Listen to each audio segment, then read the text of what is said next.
Welcome to today's Explainer. I am absolutely thrilled you're here. Today, we're tackling something we hear about all the time but honestly rarely actually understand: the truth behind how modern generations are defined. We hear these labels thrown around literally every single day. Boomers, Millennials, Gen Z, but what do they actually mean? Where do they even come from?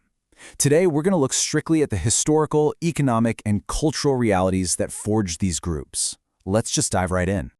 Why does every generation complain about the one that comes next? It's pretty much a universal rule, right? The older crowd calls the younger crowd lazy or soft, and the younger crowd fires back, calling the older one completely out of touch. Well, in this explainer, we're going to dismantle basically everything you think you know about these generational labels. We're going to strip away the tired stereotypes and look at the actual data and the history. Forged by war and scarcity. So to really get where we are today, we've got to rewind the clock a bit. We need to look at how massive global conflicts and deep economic collapses fundamentally shaped the character of our earliest modern generations. When we look at this timeline, from the late 1800s to 1945, we see just a staggering concentration of historical trauma squeezed into a few decades. As we walk through these three groups chronologically, keep one overarching theme in mind: sheer survival. These eras were defined not by technological convenience, but by the raw, brutal necessity of just making it to tomorrow. Let's start with the Lost Generation, born between 1883 and 1900. They earned that name the absolute hardest way imaginable. They came of age during World War I, watching literally millions of their peers die in the trenches of Europe. The folks who survived returned home hollowed out, completely disconnected from that bright, shiny optimism that had defined pre-war life. The writer Gertrude Stein first coined this term, and Ernest Hemingway made it immortal. They had just seen way too much, way too soon, and the world they returned to simply didn't make sense to them anymore. Moving down the timeline, we hit the greatest generation, who were defined by the Great Depression and their massive sacrifices in World War II, and then we arrive at the Silent Generation. Born between 1928 and 1945, these folks were sandwiched right between two absolute giants. They were a bit too young to fight in World War II, but too old to be part of the whole baby boom. Growing up in the deep shadow of the Depression and the war, they watched adults around them sacrifice everything. So what lesson did they take from that? Basically, to conform, keep your head down, and just do the work. They quietly became the professionals who kept post-war America running, and they did it without shouting or protesting. Section 2. Post-war booms and cultural busts. Now that quiet conformity of the Silent Generation, that wasn't going to last forever. The end of World War II triggered these explosive cultural shifts that would completely rewrite the rules of society. First up, the baby boomers, born between 1946 and 1964. After the absolute catastrophe of the war, soldiers came home, enthusiastically started families, and created a massive population explosion. They grew up in unprecedented post-war prosperity. We're talking stable jobs, affordable housing, and this undeniable sense that the future was theirs for the taking.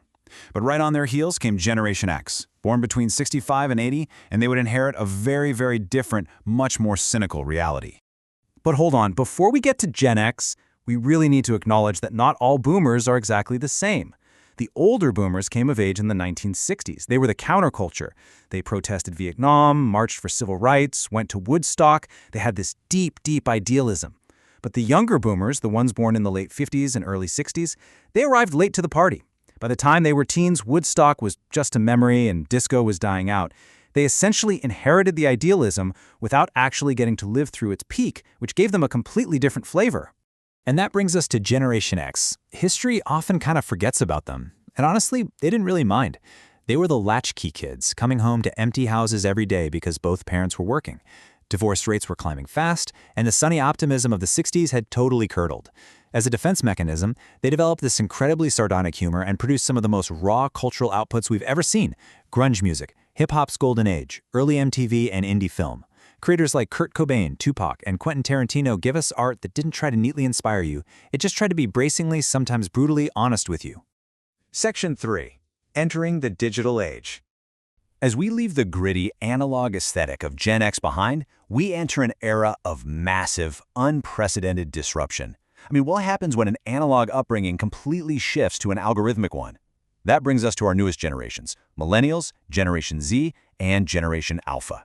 The defining feature linking these three together is the accelerating, absolute breakneck pace of technological integration right during their most formative years.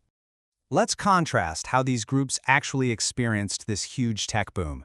Millennials are largely defined by disruption. The older ones clearly remember the before times, a childhood without smartphones. They used AOL Instant Messenger and watched the Twin Towers fall on live television. Generation Z, however, are the first true digital natives. They didn't log on to the internet, they were basically born into it. They have literally never known a world without smartphones, social media, or on-demand absolutely everything.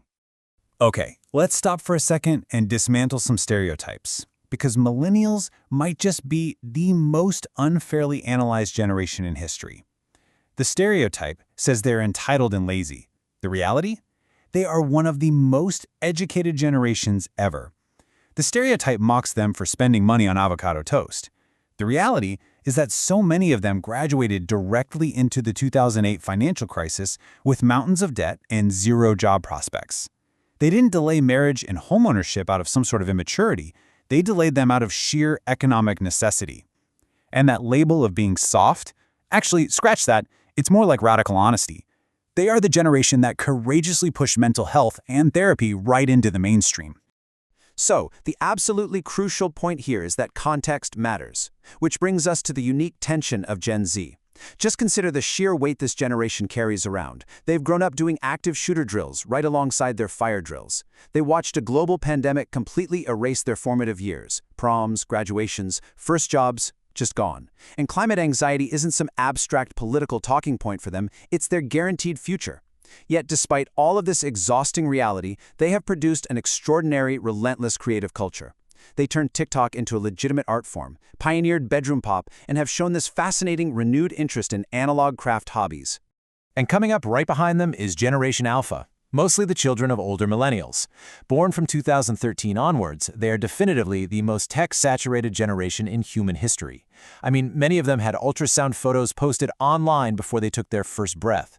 They are growing up entirely inside algorithms. Now, researchers are finding this both fascinating and pretty concerning. They are unbelievably tech-intuitive, but they're also facing unprecedented challenges when it comes to in-person social skills and attention spans. Section 4. The Generation Gap Myth. All right, now that we've defined all these different groups, I'm going to let you in on a little secret. We are going to deconstruct the very labels we just spent the first half of this explainer talking about. If you take absolutely nothing else away from today, please let it be this. Every single generation is fundamentally shaped by the economic and cultural conditions it inherits, not by some innate flaw in character. Boomers called Gen X slackers. Gen X called millennials soft. Millennials called Gen Z terminally online. But these aren't character flaws, guys. They are simply incredible, entirely necessary adaptations to the specific world they were handed. Think about adaptation like this. Kids who grow up in scarcity, having to research their homework using heavy physical encyclopedias, are going to behave fundamentally differently than kids raised in abundance, connected to the sum total of all human knowledge right in their pockets via smartphones. It is not about one generation being weaker or stronger than another. It's pure adaptation to completely different tools and economies. At the end of the day, every generation is really just doing its best with the hand it was dealt. Furthermore, there's what we call the overlap problem. These borders, they are incredibly fuzzy. Demographic categories tend to flatten out the beautiful, messy nuance of the actual human experience. A poor boomer and a wealthy boomer lived completely different lives, despite sharing the exact same birth year. Someone born in 1980 might feel way more Gen X or way more millennial, depending entirely on their family dynamic and where they grew up. Real people contain multitudes, right? Section 5. The recurring human cycle. So, let's zoom out and see how all of this builds into a grand, sweeping picture of the last century. Because across every single generation, the exact same arc appears. It's like a giant, recurring pattern. Step 1, young people arrive fresh and deeply idealistic. Step 2, they get battered by the harsh realities of the world and are forced to adapt. Step 3, they build something new out of that sheer survival. And step 4, they sit back and watch the next generation arrive to repeat the entire cycle, usually while complaining about them. You see, every generation mistakenly believes that their particular struggle is completely unprecedented. You can literally trace this exact chain reaction throughout history. The greatest generation built the post-war order. The boomers grew up and challenged that order. Gen X quietly maintained the structures while making ironic art about how much they disliked it. Millennials looked at the broken promises and started actively dismantling what didn't work. And now Gen Z is actively renegotiating the terms of absolutely everything. Each generation directly reacts to and is shaped by the specific world the previous one left behind. Beneath the arbitrary dates and all those catchy labels, the common thread of the continuous human experience is remarkably simple. We are all just people trying to find meaning. We're trying to connect with each other. We're trying to leave things a little better than we found them, or, let's be real, at the very least just trying to survive when leaving it better feels impossible. The lost generation gave language to grief, the silent generation raised the boomers, and millennials are currently raising alpha. The story just keeps going forward. Which leaves us with this final thought. The generation you were born into absolutely shapes you, often in ways you can't even see from the inside, but it does not determine you. You are part of a grand recurring historical cycle. So the big question is, what will you do with the world you were handed? Thank you so much for joining me on this explainer today. I really hope this sparked some curiosity for you, and I absolutely can't wait to see you next time.